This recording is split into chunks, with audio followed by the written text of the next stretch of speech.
Adivinha onde ela anda? Deve estar. Oi, meus amores, bom dia. Antes de começar as nossas atividades, eu queria desejar, um feliz dia do estudante para vocês, Hoje, 11 de agosto, nós comemoramos o Dia do Estudante, o seu dia, O dia de vocês. Então, eu quero deixar essa mensagem, para vocês, Continuem aí, não desistam dos estudos de vocês, persistam, certo? Para que vocês sejam grandes profissionais lá na frente, Eu acho que cada um tem um sonho de ser de ser um médico, de ser advogado, de ser policial, de ser professor, de ser dentista, veterinário, tantas outras profissões. Então nós só conseguimos isso com os nossos estudos. E eu quero deixar essa mensagem para vocês antes de começar a nossa aula, de história, para que vocês aproveitem o dia de vocês, certo? E sempre estudem, busquem sempre o estudo, Sempre fazer as atividades. Sei que nós estamos passando por um tempo muito conturbado, mas está dando para atender assim a demanda dos alunos, principalmente os que têm. Lembre-se de quem tem gente que não tem nem um celular, nem um computador para ter acesso a essas atividades, e hoje vocês têm acesso, Então façam isso, não deixem de fazer as atividades, Eu sei que às vezes é um pouco cansativo, Mas tudo vale a pena lá na frente, Por uma boa causa. Então eu quero desejar a vocês um feliz dia do estudante, certo? Bom, minha gente, então eu deixei uma atividade, também, é uma atividade, um textinho, um pequeno texto falando sobre o dia do estudante, certo? Passamos a comemorar essa data. E também deixei na escola uma lembrancinha para vocês, uma lembrancinha simples, certo? Mas é de coração, espero que vocês gostem, E usem, um marcador de livros, de páginas. Então você pode utilizar aí, eu fiz para os meninos e para as meninas, certo? Então, eu só queria deixar essa mensagem para vocês, Um feliz dia do estudante e estudem, Para que vocês tenham lá na frente um futuro brilhante, tá certo? Só que o estudo nos proporciona, tá bom? Então, beijos, e agora vamos ficar com a nossa aula de história, tá certo? Bom dia, meus amores, como é que vocês estão? Espero que estejam todos bem. E agora nós vamos dar continuidade às nossas atividades do dia, Hoje, terça-feira, nós teremos aula de história e de matemática, ok? Então, eu peço que peguem um livro aí de história, certo? A gente vai começar pela aula de história, páginas 440 e 441, certo? Então, nós vamos dar continuidade à nossa aula de história, Falando sobre a República Populista, E as transformações que ocorreram aí nessa data, nesse tempo aí importantíssimo da história, certo? Então, peguem a página 440, onde tem um texto falando sobre as transformações urbanas, Então, vamos dar início aí às nossas atividades. Bom, então vamos dar continuidade aí à nossa explicação, certo? Então, aí, na página 441, está falando sobre as transformações urbanas ocorridas no século XX, em meados do século XX. Então, desde o início do século XX, o Brasil ele passou por várias transformações, várias mudanças. Durante o período da República Populista, essas transformações foram se intensificando mais, certo? Então, ganharam mais intensificação aí nesse período da República Populista, Nós vimos a República Populista, que vimos os presidentes que faziam parte aí dessa república, dessa nova política aí, que ganhavam a população de alguma forma, de algum modo, para ganhar, agiam de boa vontade, de carisma, para ganhar a população e obter votos, nas eleições, Nós vimos aí essa República Populista. Então, aí, na República Populista, essas transformações se intensificaram, principalmente as relacionadas à urbanização, certo? a urbanização do país, né? Com as transformações da modernidade, né? No campo da urbanização, no setor de urbanização, de ruas, né? Do próprio país. Então aí observem um quadro, né, no livro de vocês que está falando sobre a distribuição da população brasileira e os anos aí em que essa população brasileira se intensificou mais. Então vamos ver aí onde no quadro, né, onde essa população durante os anos se intensificou mais, certo? Então tem aí a distribuição por ano, né, de 1940, 1950 e 1960. Tem um número de habitantes em cada ano e também a população rural e a população urbana, falando sobre a porcentagem da população aí em cada ano aí, né, sobre a distribuição do crescimento da população urbana e o crescimento da população rural ou a diminuição da população rural referente à modernização da urbanização do país, certo? Então, entre as décadas de 1940 e 1960, a industrialização se fortaleceu mais na região sudeste, ou seja, se desenvolveu mais na região sudeste do país, o que colaborou para o crescimento das cidades dessa região, né? Nós vemos que hoje a região sudeste é composta de várias cidades que são o polo do Brasil, né? Que tem várias indústrias, né? Que cresce a cada dia, né? Nós vemos o crescimento dessas cidades aí, principalmente na região sudeste, principalmente em São Paulo, né? Que é uma das cidades que crescem a cada dia, né? Rio de Janeiro, entre outras, que tem um crescimento desde aí de meados do século XX, né? Então, com a industrialização, né, com a construção de indústrias, né, o país passou a ser mais valorizado. Então, o crescimento se deu satisfatoriamente justamente nessa região sudeste por conta do crescimento da indústria, né, da industrialização. Parte da população da área rural teve que migrar para a área urbana, né? Em busca de melhores condições de vida. Nós já falamos sobre isso, né? Que é a questão do êxodo rural.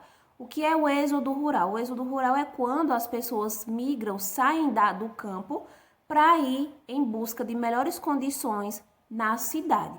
Então, boa parte da população rural migrou, né, para o setor urbano da cidade, do país, né?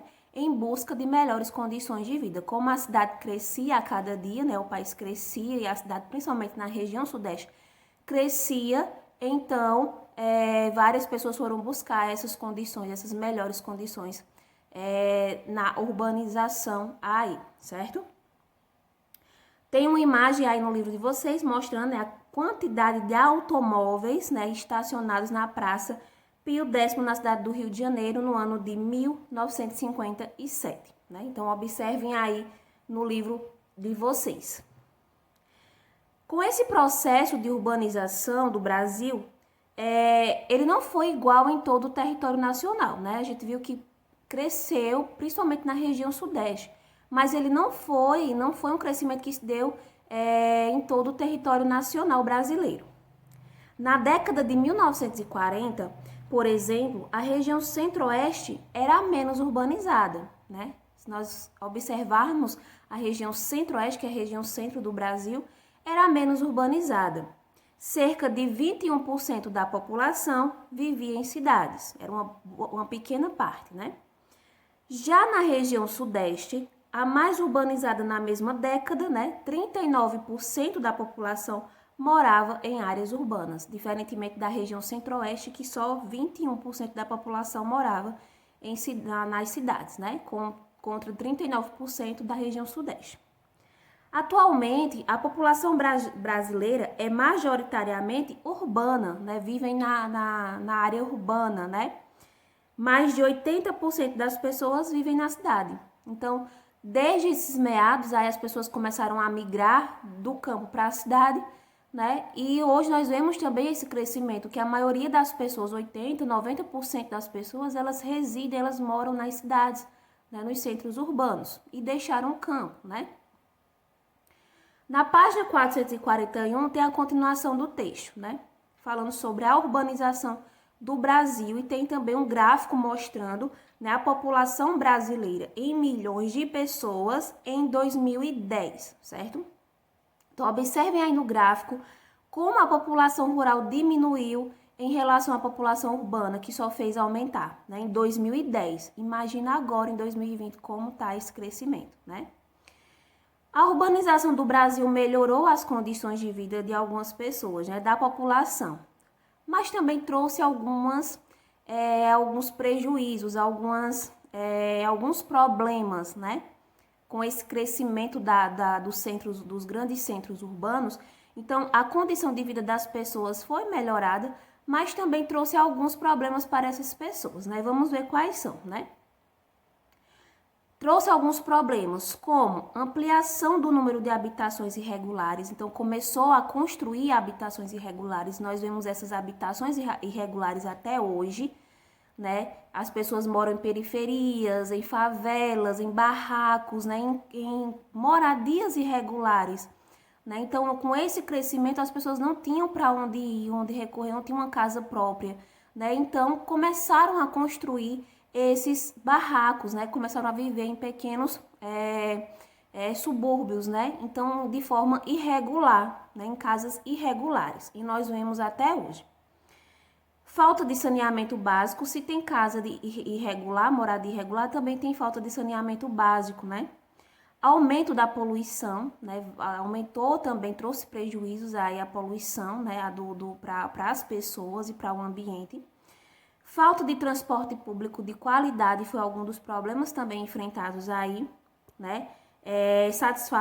Quantidades satisfatórias e também enchentes causadas pela ausência de planejamento urbano, que nós vemos até hoje acontecendo nos grandes centros urbanos aí da cidade, né? Pessoas constroem casas em cantos irregulares, né? Pois não tem a ajuda do governo para ter a sua própria casa, né? E também com isso o aumento das enchentes, né? Começa a evoluir, né? Começa a evoluir. Então, muitas pessoas sofrem ainda hoje com esses feitos aí dessas transformações urbanas que melhorou em boa parte para a população, mas também trouxe alguns problemas, como nós já vimos, certo? Entre alguns outros tantos problemas, certo? Então, essas foram as transformações urbanas ocorridas aí em meados do século XX, que perduram até hoje, né? Nesses problemas também, né? A população sempre vai crescendo mais, né? O crescimento urbano vai crescendo mais, né? As pessoas vão nascendo e a população vai aumentando e os problemas vão aumentando junto com eles também, não é isso? Então, minha gente, essa foi a explicação da página 440 e 441 sobre as transformações urbanas ocorridas na República, principalmente na República Populista, certo? Desde esse tempo, né? E vocês irão fazer as atividades aí do livro na página 441, a primeira, segunda e terceira questão, de acordo com o texto, certo? E abaixo tem agora a sua vez, né? É um trabalho em grupo, só que você vai fazer ele individualmente. Você vai fazer ele individualmente, ok? Então, você vai fazer uma lista no seu caderno de história. Você pode colocar como a quarta questão, tá certo? Essencial, faça uma lista do que é essencial em uma cidade para as pessoas viverem bem. O que é essencial para as pessoas viverem bem em uma cidade? Você pode fazer uma produção textual, né? E nessa produção você pode colocar as listar, né? O que é essencial para que as pessoas possam viver bem na cidade. Depois eu vou querer ver esses resultados, tá certo? Então, quais são algumas coisas essenciais que é preciso para as pessoas viverem bem em uma cidade, né? Então, todos esses problemas que eu citei lá no texto, né, não deveriam existir. Então, quais os itens essenciais para que as pessoas vivam bem? Tem que ter saneamento, saúde, lazer, cultura, né, transporte público, atividades culturais e etc. Então, tem várias coisas que vocês vão pesquisar, né? Vocês podem ler novamente o texto e podem pesquisar mais, né, sobre esse item aí, quais as listas, fazer uma lista com o que é essencial em uma cidade para que as pessoas possam viver bem, ou perguntar aos pais de vocês para que vocês possam desenvolver seu texto, certo? Então, vai ser a primeira, segunda e terceira questão, e a outra, né, que é a sua vez, você pode fazer como a quarta questão no caderno de história, tá certo?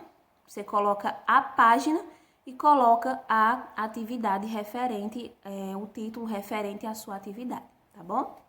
Então, essa foi a nossa aula de história, espero que tenha ficado claro. E qualquer dúvida, já sabem, podem me procurar, tá bom? Beijos, até a próxima aula.